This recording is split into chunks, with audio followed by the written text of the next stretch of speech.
Hello everybody, this is Negative Light here in my redstone testing world. As you can see over here, this is just some of the stuff from the previous episode, but there's some new things that we haven't talked about yet. So today, as promised, we're going to be going over the redstone comparator. So this is the comparator block. Here's what it looks like in the item form inside this item frame right here. The block does have two forms. We'll talk about what these mean a little bit later on. Okay, it is a directional redstone block, so if I just grab the dust right quick, we can see that, boom, okay, power goes through, but if I swap sides, put one here, put a dust there, nothing, okay? And it focuses that in the direction of this little arrow right here, and then I think that's pretty easy to tell though. You can place it on any direction, and it obviously only goes on the tops of blocks, so not the side, well, that's the top, I guess. And here's the bottom. So that's pretty much what a redstone comparator looks like. So this video will be split up into a couple more sections. So we're going to be talking about kind of some of the basic functionalities of a comparator, some of the more detailed information and why it's called a comparator, and some of those functions that it does. Some fun little circuits that I've designed that take advantage of the redstone comparator. And, well, some of these I didn't design. I've taken from other places, but I've known them for so long that I can copy them from memory. And finally, we'll be going over something called a locked repeater, which you can see right here. So, one of the basic functions of a comparator is to read information from a block. These can include stuff like the item frame, the lectern, and any inventory type block. So this could include chests, it could include a trap chest, it can include things like dispensers and droppers, and it can read from the target block, but target block's a little bit of a special case, and that doesn't actually need the comparator on its side to pull out that signal strength. So how a comparator reads and outputs that information is through just directly connecting either to the item or, in the case of the item frame, directly on the block it's attached to. For the item frame, the comparator reads the position of the item within the item frame. So at the default, right? So if I were to just plop a new item in there, this is the default position. And it would probably be better to actually grab another dust, because that just shows it a little bit better. The default position is going to start at a level of 1.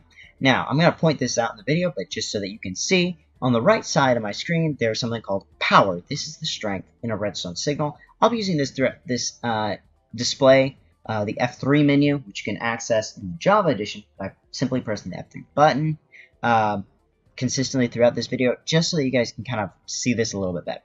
So on the default position, or the start position for an item frame, it's going to give an output of 1, and then if we just rotate just before that, wow, we're doing excellent.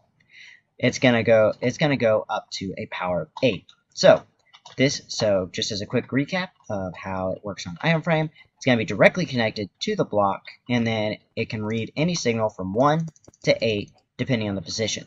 Now you guys could maybe see some uses of this. Especially as we get into future parts, I'd love to see some circuits that you guys can talk to me about. Maybe share something in the comments about a circuit that you guys would like to see me build. Who knows? The second block is the lectern. Now this depends on the position of where your book is. So now, this starts at a signal of 1, no matter what, if there's a book within the lectern. Now this book I use to just pick out any signal strength possible outside of a signal strength of 0, including a label for it. So this would give a signal strength of 1, and this would give a signal strength of 4, and the maximum it can give is a signal strength of 15. Now you will notice that very first page on here did have a signal strength of null. That's just to let you know that this is not going to output a 0, even though this is the zeros place, right? 0 to 15. Because you have a 0 to 15 signal strength.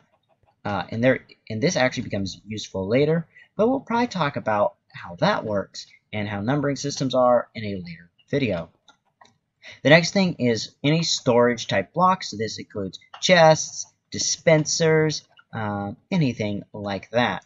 It's going to read the percent fullness. So if I were to, for instance, take, you can see these are both at 5. I should have separated that out a bit more, but oh well. So if I added some items, if it were stackable or non-stackable, it's going to change this signal strength here. See, it just went to 6. If I just take these, a couple of these, more of these out, it's now down to 3. And if I took everything out, it's going to be 0. And if I were to add, for instance, 3 swords in here, it's going to get a 5. Well, 15 divided by 3 is going to be 5. And then that's how it, and 3 over 9 times, wait, no, 15 over 3. So that's basically 1/3 of the way full. So 1/3 of 15 is 5, right? And that's how that works. Obviously, if I were to, for instance, put a couple dust in, that's going to be different, and I could go to like a 6. And if I keep on adding a little bit more, and let's add a full stack. 7, okay, so half a stack. 6, there we go. See, got a 6 by putting in. We could put 3 stacks of redstone dust, and then a half a stack, and you're going to get a 6. This is really useful if you, for instance, want something to output like a consistent signal. Now, 2 very unique and very important items for computers is the composter, which can do a signal strength between 0 and 8, depending on what level the composter is at. So if we just grabbed a pie, pumpkin pie, we can add 1. It's going to give us signal strength 1. We add 2 more. We're going to get 3. And if we just add right here, at 7, switches to 8, boom, 8. And then the cauldron, which you can fill using water bottles, and if I just get an empty bucket, I can empty this out, is going to do anywhere between a 0 and a 3, based on the fullness of your cauldron, just like that. So if we did 1, we could do 2, and we can do a 3. And again, these can be these can actually be moved around as well, so they're excellent storage devices for any redstone computer. Obviously, in reality, you cannot keep a composter at a signal strength of 7, so it might be best to, for instance, go from 0 to 6. Still, twice as much signal strength as the cauldron, so it might be very useful. Now we come to the technology, or the component that of why a comparator is called Comparator. To start, we're going to talk about it in this mode right here. You'll notice that the redstone light is on. This is called the subtract mode. And it's pretty simple, so I'm going to give you guys some terminology first, though. So this back line right here, this line that goes into the back of your comparator, is what I call the primary input. And then the ones on the sides are your secondary input.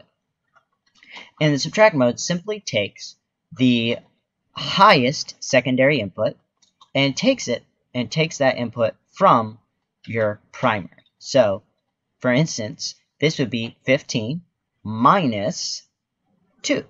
Again, looking at that power value in my thing, I can tell exactly what it is. And if we, for instance, grab this one, which gives us a signal strength of 14, you'll notice we get a signal strength of 1 because this secondary input overwrites this one. So this is also a nifty way to tell, for instance, which one of these 2 signal strengths is greater, or which one is stronger, and that has many uses that we could talk about later. Now, the second mode for a redstone comparator, or the other mode, this is actually the primary and default. As long as whenever you place a comparator down, it's always going to be default into this. Even if I were to do this and middle click, it's still going to be by default the compare mode. What this does is it takes and looks at your primary input, and if your primary input is equal to or greater than either of your primary inputs, it's going to output your secondary inputs. So let me say that one more time. If your primary input is greater than or equal to either of your secondary inputs, it's going to output your primary input. But if it is less than either of your secondary inputs, it will output a 0. So for instance, right here we have a 15, and right here we have a 14. well, it's going to output, I have it in subtract mode, there we go. This is in compare mode, it's going to output a 15. If I switch it down to a 14, still going to output a 14.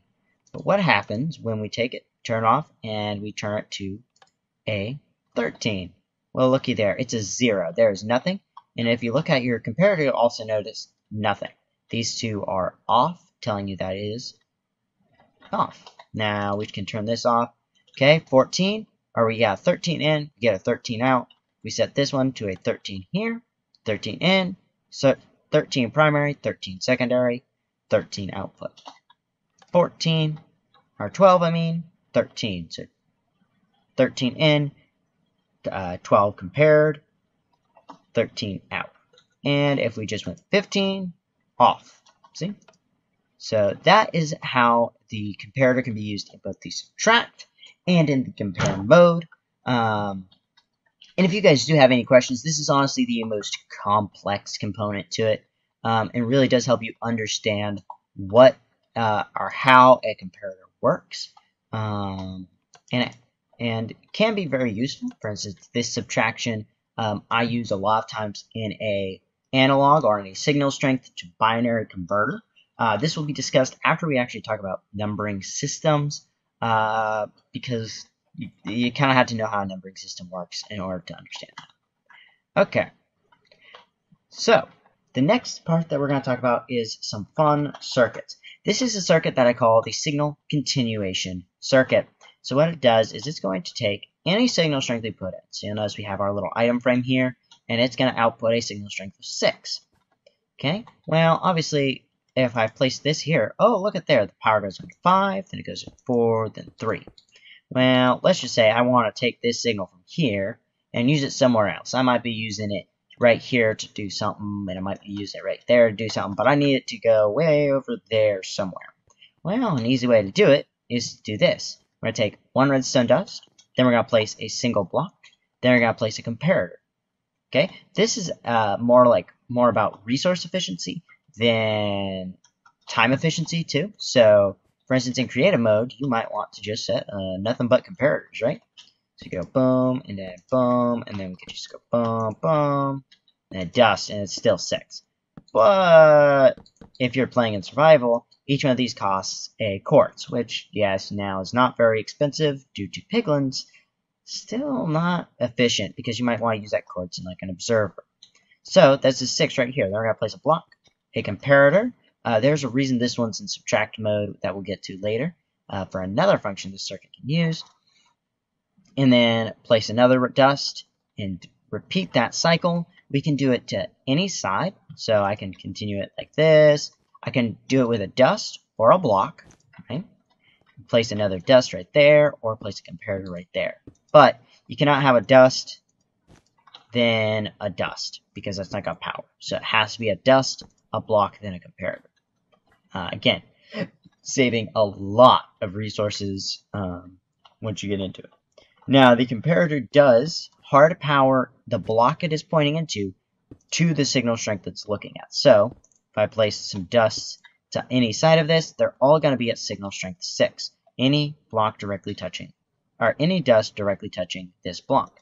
But if we go out any, it's going to slowly weaken over time, forming kind of a ring, which is really useful for other purposes later on. Yeah, and that is how the redstone comparator, the signal continuation or signal strength continuer, works.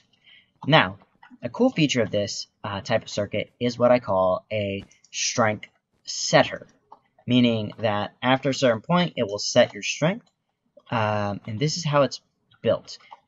So, for instance, we have this line right here. This strength is going to be at the strength that's put in, right? Because I have a little continuer here. It's pushing this into a signal strength of 6. This comparator outputs 6, which goes right here. Then it goes down by a signal strength of 1 into this comparator, which is in subtract mode. Okay, and its input is 6 as well. So 6 minus 6 minus 1 is always going to give a 1. And if we did the same, we could make this 8. Still going to output a 1, no matter how we slice it. Now we could modify this by extending the length of our wire. And so that strength that you set it to is whatever the length of your wire is. So for instance, here's 1, 2, 3, 4, minus 1. Or you could say, okay, well, this is the block I'm using, so whatever this distance between this block here, and this block here is going to be my strength. So 1, 2, 3. And if you look at here, 1, 2, or power of 3. And all of these are on a power of 3, right? And this can be set by any position, except for positions that are lower. So, for instance, we want a signal strength of 3. Well, now we've only got a signal strength of 1. And again, there are probably ways to set that, but basically it sets the maximum limit. So this will give an output of 2. And then we have 3. And if we go any higher, again, it will set that back down to a signal strength of 3, right there. Comparator is the pulse extender. This is built by placing just 2 dust and 2 comparators facing the opposite direction, and then 2 more dust. Now, if you add more comparators between here and the dust, and the 2 sets of dust, right? Like I have here, I have 4. You're going to extend the length that the pulse is extended. Okay, the pulse will continue going until this decays. And so if we press this button here, okay, you'll notice for there we have, if I press this button again, so you'll notice that this lamp here turns on first, but turns off second. And it's always going to be that way. So notice comparator side, then repeater side. But then repeater side turns off, and comparator side turns off after that. And this is because of how this pulse extender works. It continues the signal for a certain length of time based off of the number of comparators. I honestly can't give you an exact count, and sometimes it does depend on other things you're doing with it. For instance, you could have a subtractor in here, or maybe a couple, so you want it to reduce faster depending on certain signal strengths or certain inputs. You can do all sorts of things with this type of circuit. For instance, you might want a clock to have your clock might be set up to do a 1-tick pulse, but you want it to do a 20-tick pulse, or you want to double your pulse length or something. That's useful. Especially in a computer, for instance, you want something to last a certain amount of time so it can be processed completely. The next item is the AutoDropper. Now, this is more useful in things like a chicken farm. Basically, all a chicken farm is if we replace. I think I'd have to destroy this. Okay, and hold up. Yeah. And then you do have to have something feeding directly into that. Usually, so you would just grab a repeater. What I do is grab a repeater and you do that. You could also just power the block right beside it, I believe. Yes. So we just replace that. Oh wait, no, we want that with a subtract. Then we want this right here. It's going to pop out the items you want. To reset, to lock it, you would just take a lever and pow. This locks the AutoDropper, so it's not going to be powered.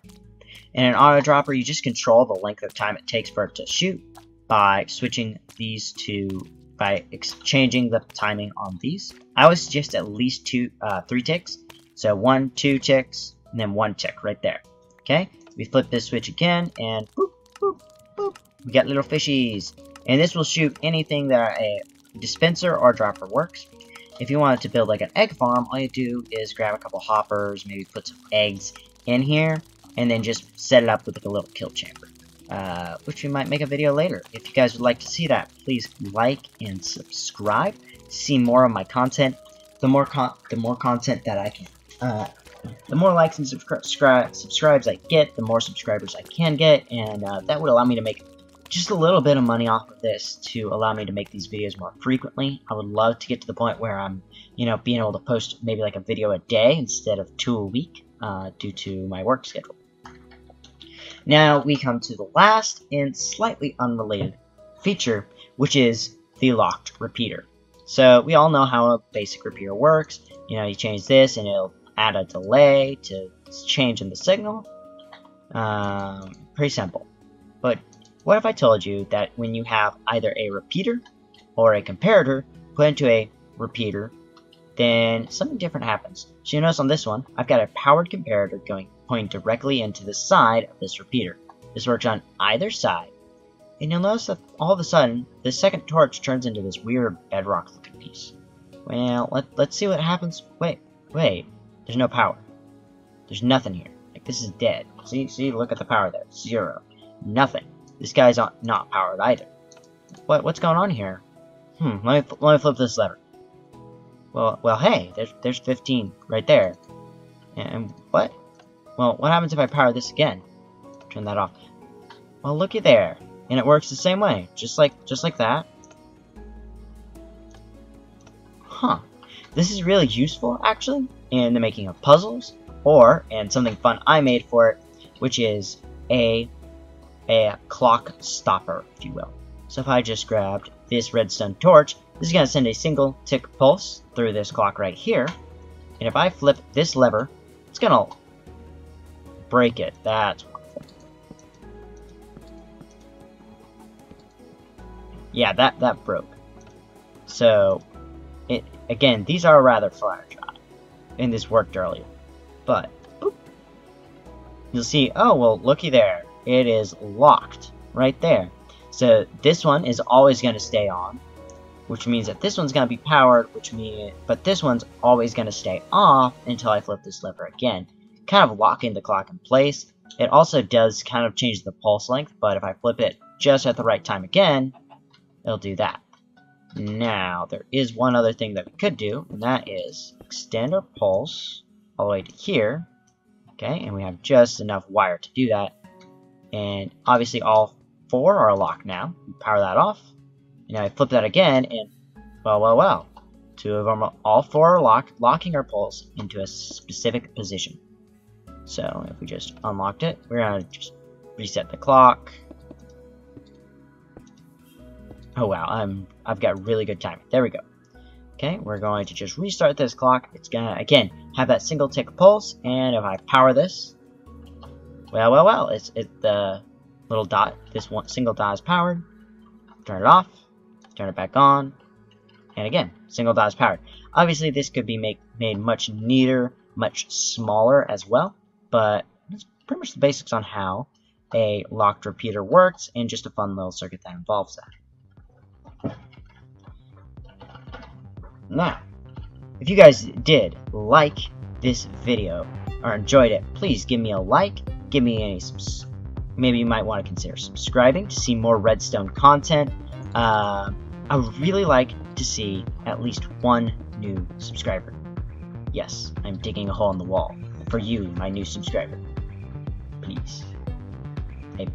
Yes, I would love to see new subscribers. Again, we are on the journey to making a Minecraft survival computer. The only one I've actually heard of is from like one of the early seasons of Hermitcraft. Also, I feel like the Redstone community hasn't had a computer that's shown up in a while. Mostly because there hasn't been many innovations, but with the new 1.16 update, I would kind of be the first one to do that. And you guys allowing me to continue making content more freely is a huge part of that. So yeah, like, subscribe, beg your family to subscribe, watch my videos. Beg. But that's all for me today. This is Negative Light signing out, and God bless y'all.